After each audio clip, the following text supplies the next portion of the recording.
Hey guys, Fazzy back here, and in today's video we have another rating reveal, second one of the day, as we have just received the top 10 left and the top 10 right defensemen here in NHL 25. So as you did know, if you did see the prior video, we did go through the top 10 goalies a little bit earlier today, so that will not be part of this video. If you go to the NHL 25 website now, unfortunately you can't actually sort by the top 10 right and left defensemen as of yet, so we're just going to go through this whole list here. We will start at the bottom and work our way up to the top. Alright, so kicking things off here today with the 88 overall rated defenseman here. We have Drew Doughty from the Kings, we have Zach Werenski from the Blue Jackets, Moritz Seider from the Wings, and Brett Pesce now from the New Jersey Devils. Starting out with Drew Doughty. So Drew Doughty was a guy that, for years upon years, always had this just horrible legacy rating. He was always in that, mid to low 90s kind of range when it really just didn't fit him. Coming in at an 88 overall is honestly fair. He had a pretty decent year last year, offensively for sure. I remember just his HUT card went up like crazy. And yeah, I think 88, it's not too bad for Drew Doughty at this point. Going on to Zach Werenski at an 88 overall. Again, it's a tough one. Amazing defenseman. Just hasn't been able to stay healthy, over a consistent basis here over the past, 2 or 3 years. So kind of holds back what kind of sample size we can get from him.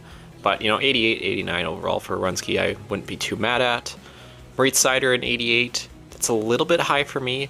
Kind of similar to, the Raymond just below him, his teammate right there. Two amazing young players. But, outside of his rookie year that he really broke out in, he fell back maybe a little bit, so I would probably go 86, 87 with him.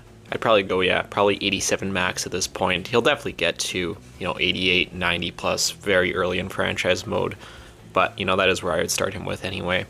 And Brett Pesce, a little bit of a surprise coming in at 88 overall. Obviously just signed by the Devils this offseason.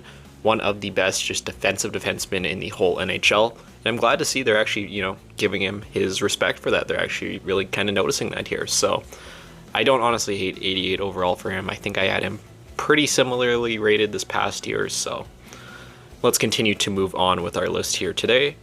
And it appears that we have quite a few players coming in here at an 89 overall.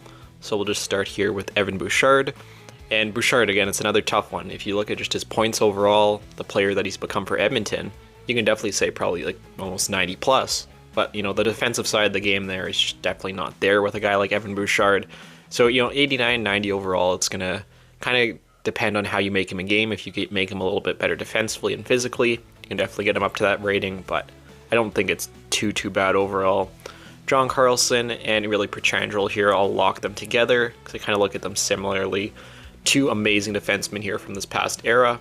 I think I maybe slipped just a touch. I'd probably go 87, 88 max for each of those two guys. Definitely not egregious or anything, but might be a little bit higher for me. Moving on to Noah Dobson. 89 overall, I think that's like bang, right on the money for me. He put up 70 points this last year as a defenseman. Was, the last 2 years he's been pretty solid. If he has another really good year like he just had, definitely give him that 90 plus rating. And then you have Jonas Brodin, Jacob Slavin, and Josh Morrissey all there. Brodin and Slavin, I definitely wouldn't have those two guys rated the same. I would definitely have Slavin higher. Probably go 88 for Brodin and 90, even maybe 91 for Slavin. He is that good defensively. Maybe even 92, it's hard to say. But yeah, I think Slavin definitely is a little bit underrated here. Brodin maybe a touch overrated. Still another very good defensive defenseman. Then you have Josh Morrissey. Obviously the Jets just rock on the blue line. And yeah, 89, 90, either of those two ratings I would say is perfectly fine for him. And I'm pretty sure I had him somewhat similar to that as well this past year. So yeah, I do not mind that. Continue on with our list here today. And then you go to a guy like Devon Toews there, just ahead of Morrissey. Looks like he is our last 89 overall rated defenseman. And Devon Toews does absolutely everything for the Colorado Avalanche. Obviously, there's another guy there that's going to definitely top him. But he is, as good of a number 2 as you're going to be able to have in the NHL. So I'd even maybe go 90 on him. But 89 isn't too egregious. And up next, it looks like we have Rasmus Dahlin coming in at a 91 overall. And boy, that's a guy who's really turned it around for himself in his career. Obviously, first overall pick. A lot of people early on thought that he wouldn't get to these heights, but he has absolutely been just a great defenseman the past couple of years for the Sabres. And I'm totally fine with him being a 91 overall at this point. And I'm sure over the next couple of years, you will just see him continue to rise up this list. Alright, so up next, this one I saw prior to looking at this list, and it is a controversial one.